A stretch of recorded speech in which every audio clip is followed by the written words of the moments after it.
आज की प्रेस वार्ता में स्वागत है।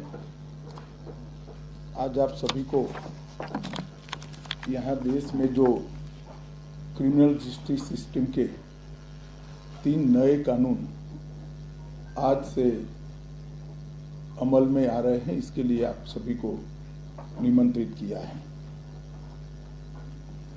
देश की जनता को सबसे पहले मैं बहुत बहुत बधाई देना चाहता हूं कि लगभग आज़ादी के 77 साल बाद आपराधिक न्याय प्रणाली, हमारी क्रिमिनल जस्टिस सिस्टम पूर्णतया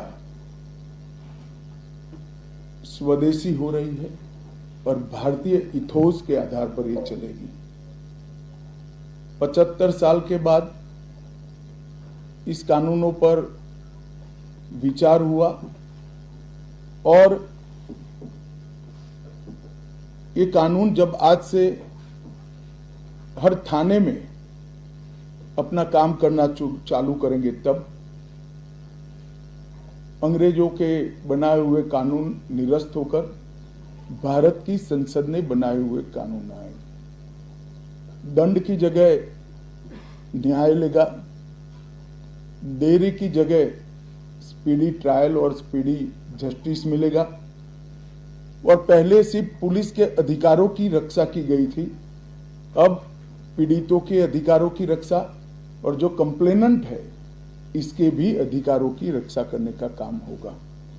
तो एक नए नजरिए के साथ ये तीनों कानून आज सुबह से ही, मतलब कल मध्य रात्रि से काम करना शुरू किए हैं। अब इंडियन पिनल कोड, जिसको आईपीसी कहते थे, 1860 से जो कानून था, इसकी जगह बीएनएस भारतीय न्याय संहिता आएगी। क्रिमिनल प्रोसीजर कोड, जिसको सीआरपीसी कहते थे, जो 1898 से अमल में था, इसकी जगह भारतीय नागरिक सुरक्षा संहिता बीएनएस आएंगे। और इंडियन एविडेंस एक्ट 1872 से जो इस देश की क्रिमिनल जस्टिस सिस्टम को गवर्न करता था, इसकी जगह भारतीय साक्ष्य अधिनियम बीएसए लागू होगा। तो बीएनएस, बीएनएसएस और बीएसए के लागू होने से पूरी न्याय प्रणाली का आपराधिक कानूनों की पूर्णतया इसके अंदर हम कह सकते अब भारतीय आत्मा है। इसके ढेर सारे प्रावधान ऐसे किए गए हैं जिससे कई समूहों को फायदा होगा। कई सारी दफाएं जो अंग्रेजों के समय से विवाद में रही, इसको हटाकर आज के समय के अनुकूल धाराएं जोड़ी गई है। और कई सारी ऐसी चीजें जिससे भारतीय नागरिकों को परेशानी थी, इसको हटाकर नए प्रावधान किए गए हैं। सबसे पहले हमने इसमें हमारे संविधान के स्पिरिट के तहत दफाओं की और चैप्टर्स की प्रायोरिटी तय की है। सबसे पहली प्रायोरिटी महिलाओं और बच्चों के अपराध को दी गई है और मैं मानता हूं कि ये करने की बहुत समय से पहले जरूरत थी। एक पूरा अध्याय इसमें जोड़ा गया है जिसमें 35 धाराएं हैं और 13 प्रावधान हैं, जिसमें गैंग रेप के लिए अब 20 साल की सजा या तो कारावास, आजीवन कारावास, नाबालिग के साथ बलात्कार में मौत की सजा, झूठा वादा पहचान छिपाकर शोषण करने वालों के लिए भी अलग से अपराध बनाया गया है। पहले सुप्रीम कोर्ट के जजमेंट से चलता था। पीड़िता का बयान उसके घर पर महिला अधिकारियों की उपस्थिति में और अपने परिजनों की उपस्थिति में लेने का भी प्रावधान किया है। और इसके साथ साथ ऑनलाइन एफआईआर की व्यवस्था से भी ढेर सारी उत्पीड़न का सामना कर रही महिला एम्बरेसमेंट से बच पाएगी, ऐसा हमारा मानना है। सालों से देश भर में मॉब लिंचिंग के अपराध के लिए कानून में कोई प्रावधान नहीं था। प्रावधान करने की मांग होती थी। पहली बार मॉब लिंचिंग को परिभाषित किया गया है नस्ल, जाति, समुदाय, लिंग, जन्म स्थान, भाषा और अन्य कारणों से जो मॉब लिंचिंग होता है, इसमें 7 वर्ष के कारावास से लेकर मृत्यु की सजा और आजीवन कारावास तक इसके अंदर जोड़ा गया है। तो एक बहुत बड़े समय से जो मांग थी वो पूरी होने जा रही है। रात 2 एक ऐसा कानून था जो अंग्रेजों ने अपने शासन की रक्षा के लिए बनाया, चाहे महात्मा गांधी हो, चाहे तिलक महाराज हो, चाहे सरदार पटेल हो, सभी लोग यही कानून के तहत 6-6 साल की सजा काटे थे। इसी कानून के तहत केसरी पर प्रतिबंध लगाया गया था। वो अपने राज्य की सुरक्षा के लिए अंग्रेजों ने बनाया हुआ कानून था।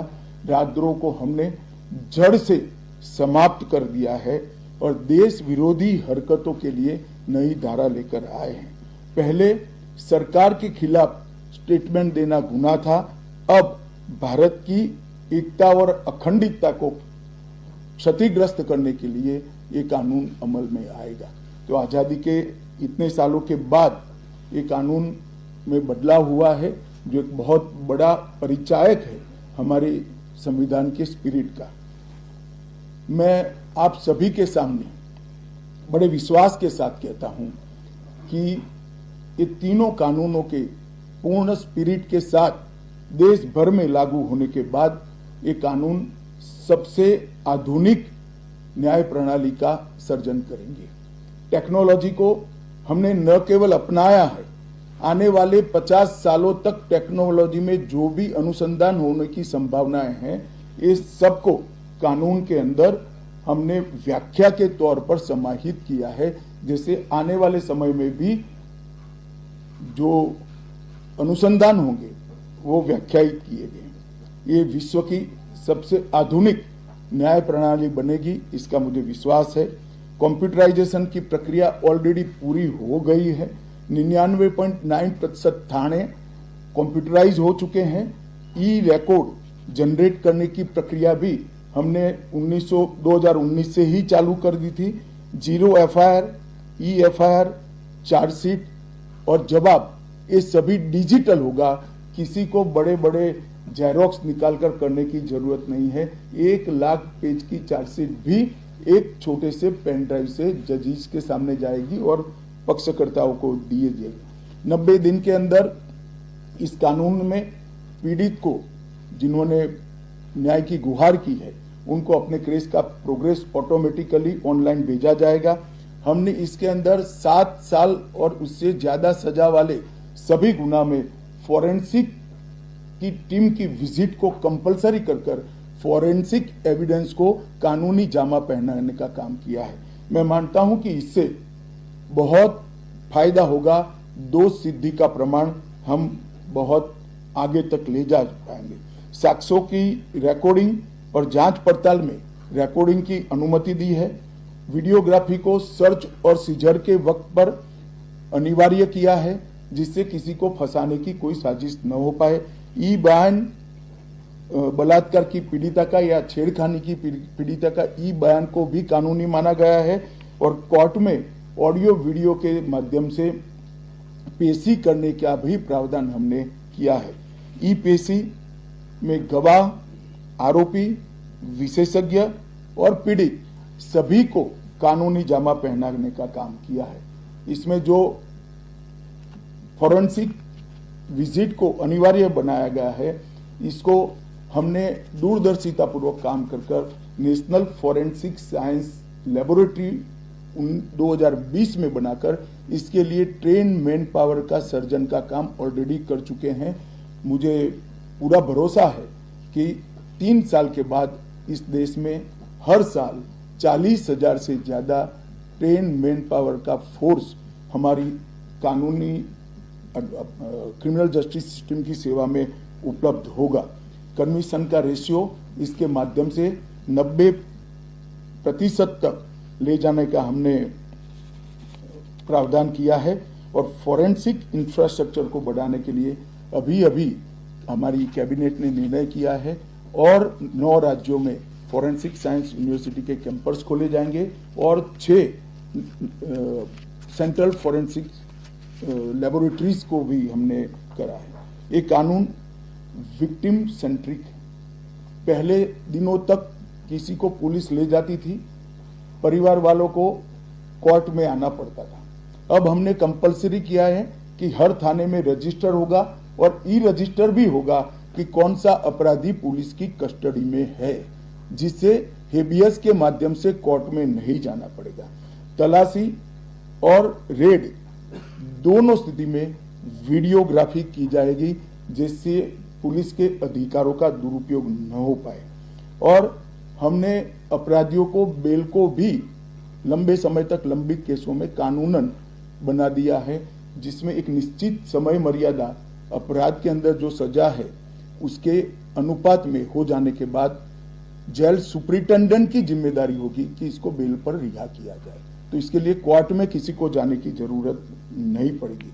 इसमें विक्टिम को अपनी बात रखने का मौका मिलेगा, इंफॉर्मेशन का अधिकार मिलेगा और नुकसान के लिए क्षतिपूर्ति का भी अधिकार पहली बार भारतीय कानूनों में हम करने जा रहे हैं। 0 FIR, विक्टिम की FIR की प्रति की निःशुल्क प्राप्ति और 90 दिन में जांच का रिपोर्ट देने से इससे बहुत बड़ा फायदा होगा। समय पर न्याय लगभग 35 न्याय प्रणाली की 35 धाराओं में हमने समय मर्यादा निश्चित की है और ये टेक्निक के आधार पर प्रोसीडिंग्स होने के कारण भी समय पर न्याय मिलेगा। 3 दिन में FIR दर्ज करनी है, 7 दिन के भीतर जांच रिपोर्ट पीड़िता के सार्वजनिक करनी है, 60 दिन के अंदर ही अपराध तय करने हैं और घोषित अपराधियों के खिलाफ 90 दिन के अंदर मुकदमा कायम करना है और आपराधिक मामलों में मुकदमे की सुनवाई के बाद ज्यादा से ज्यादा 45 दिन के अंदर जजमेंट की घोषणा करनी है। तो कई जगह पे हमने समय को कम कर बाध्य कर हमने जल्दी से न्याय मिल पाए इस दिशा में काम किया है। हमने 3 वर्ष से कम कारावास में 60 वर्ष से अधिक उम्र में के लोग जो है, इसमें पुलिस अधिकारी की पूर्व अनुमति अरेस्ट के लिए अनिवार्य करी है। गिरफ्तार व्यक्ति को 24 घंटे में मजिस्ट्रेट के सामने ले जाने का प्रावधान भी कानूनी बनाया है और 20 से ऐसी ज्यादा धाराएं हैं जिसमें पुलिस की जवाबदेही हमने सुनिश्चित करी है। पहली बार पी का भी हमने प्रावधान इसके अंदर किया है। साक्ष्यों के संबंध में भी टेक्नोलॉजी को हमने बढ़ावा दिया है। इलेक्ट्रॉनिक साक्ष्यों के प्रति विश्वसनीयता बढ़े, इसके लिए कानूनी प्रावधान कड़े किए हैं। सर्वर लॉग, स्थान संबंधी साक्ष्य और वॉइस मेल, ये सब की व्याख्याएं की गई है। अब न्याय प्रक्रिया संविधान की 8वीं अनुसूची में आने वाली सभी भाषाओं में काम करती हो जाएगी। हमारी स्थानीय भाषाओं के लिए बहुत बड़ा फैसला है। हमारा पूरा सॉफ्टवेयर जो बनेगा वो 8वीं अनुसूची में आने वाली सभी भाषाओं में बनेगा। कानून बनने के बाद, संसद ने पारित करने के बाद तैयारी के लिए ढेर सारा प्रयास भारत सरकार के गृह मंत्रालय और हर राज्य के गृह मंत्रालय और जस्टिस मंत्रालय ने किया है। लगभग 22.5 लाख पुलिस कर्मियों की ट्रेनिंग के लिए 12,000 मास्टर ट्रेनर्स बना दिए गए। कई इंस्टीट्यूशन को अधिकृत किया गया और 23,992 मास्टर ट्रेनर अब तक ट्रेन हो चुके हैं। जुडिशरी में 21,000 सबऑर्डिनेट जुडिशरी का ट्रेनिंग हो चुका है और इसके लिए भी आगे पर मास्टर ट्रेनर्स की कई बैच स्थानीय भाषाओं में तैयार हो गई है। 20,000 पब्लिक प्रोसिक्यूटर्स को ट्रेन किया गया है और लगभग हर प्रोसिक्यूटर को एक ऐप दे दिया गया है और नए कानून छापे हुए दिए गए हैं कि पुरानी धारा कौन सी थी, नई धारा कौन सी है। प्रिजन के 51,224 कर्मचारियों का ट्रेनिंग हुआ है और फॉरेंसिक के 4,000 कर्मचारियों का ट्रेनिंग हुआ है। कुल मिलाकर ट्रेनिंग की संख्या पुलिस में 6 लाख, प्रोसिक्यूशन में 4,000, जुडिशरी में लगभग 20,000, फॉरेंसिक में भी 4,000 और प्रिजन में 10,868 मास्टर ट्रेनर अभी काम कर रहे हैं। मित्रों, ये संहिता के लिए कुछ विपक्ष के मित्र अलग अलग बातें मीडिया के सामने रख रहे हैं कि अभी ट्रेनिंग नहीं हुई, चर्चा नहीं हुई है। मैं आप सभी को बताना चाहता हूं कि लोकसभा में कुल मिलाकर 9 घंटा और 29 मिनट चर्चा हुई है। 34 सदस्यों ने इसके अंदर पार्टिसिपेट किया है। राज्यसभा में 6 घंटा और 70 मिनट चर्चा हुई, 40 सदस्यों ने पार्टिसिपेट किया है। एक ये भी झूठ चलाया जा रहा है कि सबको बाल निकालने के बाद ये बिल लाया गया। बिल बिजनेस एडवाइजरी कमेटी में पहले से निश्चित था। मेरा ये स्पष्ट मानना है कि 14 तारीख से ही विपक्ष ने सदन का बहिष्कार करने जैसी हरकतें करी थी और शायद वो हिस्सा लेना नहीं चाहते थे। और दोनों सदनों में 14 तारीख में लोकसभा में 96 और राज्यसभा में 46 सदस्यों ने ऐसी हरकतें की जिससे पीठासीन अधिकारी उनको बाहर करने के लिए मजबूर हो जाए। फिर भी एक ऑप्शन था। ये बहुत बड़ा दूरगामी परिणाम लाने वाला कानून था। वो एक कानून के लिए स्पेशल अंदर आकर चर्चा में अपना मत रख सकते थे। इसके पहले भी मैंने 2020 में सभी सांसदों को पत्र लिखकर उनके सुझाव मांगे थे। सभी मुख्यमंत्रियों को पत्र लिखकर उनके सुझाव मांगे थे। सभी सुप्रीम कोर्ट के सम्मानीय न्यायाधीशों को पत्र लिखकर उनके सुझाव मांगे थे। सभी हाई कोर्ट के चीफ जस्टिस को पत्र लिखकर सुझाव मांगे थे। गृह सचिव जी ने सभी आईपीएस अफसरों से सुझाव मांगे थे, सभी कलेक्टर से सुझाव मांगे थे और ये सब सुझाव मिल मिलाकर मैंने खुद अधिकारियों की बैठक को अलग करे तो मैंने खुद 158 बार इसकी मीमांसा कर बैठक कर विचार कर एक बिल बनाया। ये बिल को भी संसद ने ऐसे ही पारित नहीं किया है। गृह विभाग की समिति के पास ये बिल को भेजा गया। 2.5 महीना या तो 3 महीना इस पर विशद चर्चा हुई। सभी दल के सांसदों ने इसके अंदर हिस्सा लिया है, अपने सुझावों को रखा है। 4-5 पॉलिटिकल स्टाइल के सुझाव छोड़कर मैं दावे से कह सकता हूं हर सुझाव को समाहित कर 93 बदलाव कर बिल को फिर से कैबिनेट ने पारित किया और पारित करने के बाद सदन के सामने रखा गया। इतने बड़े सदियों के बाद हो रहे सुधार को पॉलिटिकल कलर देना मैं मानता हूं ठीक नहीं है। मेरे तो सभी विपक्ष के साथियों से विनती है, पॉलिटिक्स करने के ढेर सारे मुद्दे हैं, आराम से करिए पॉलिटिक्स, कोई चिंता नहीं, हम भी जवाब देंगे। मगर ये कानून देश के 140 करोड़ नागरिकों को संविधान का जो स्पिरिट है, न्याय और आत्मसम्मान, वो समय पर दिलाने की एक एक्सरसाइज है। तो आप सभी लोग इसमें कोऑपरेट करिए और मैं मानता हूं कि जिसको भी कुछ कहना है, मेरा दफ्तर हमेशा खुला है, मैं अवेलेबल हूं। मिलने से पहले रोड पर जाना मैं मानता हूं ठीक नहीं है। चर्चा करनी चाहिए, कुछ भी हो बात करनी चाहिए और मेरा स्पष्ट मत है जो मैं आज बेबाक तरीके से आप लोगों के सामने रखना चाहता हूं। रिकॉर्ड के आधार पर कह सकता हूं मैं, भारत के आजादी के बाद किसी भी कानून पारित कराने के लिए इतनी लंबी चर्चा का प्रोसेस नहीं हुआ है। ये मैं रिकॉर्ड पर कहने के लिए तैयार हूं। 4 साल तक इस कानून पर विचार हुआ और अगर आपको अभी भी कुछ कहना है तो आप जरूर आइए, मैं सुनने के लिए तैयार हूं। मगर कृपया इस कानून को पब्लिक तक इसकी सेवा करने देने का मौका देना चाहिए। समय पर न्याय मिलेगा तो देश का भला होगा। संविधान की सुरक्षा और आत्मसम्मान की भावनाओं को नागरिक प्राप्त कर पाएंगे तो देश का भला होगा।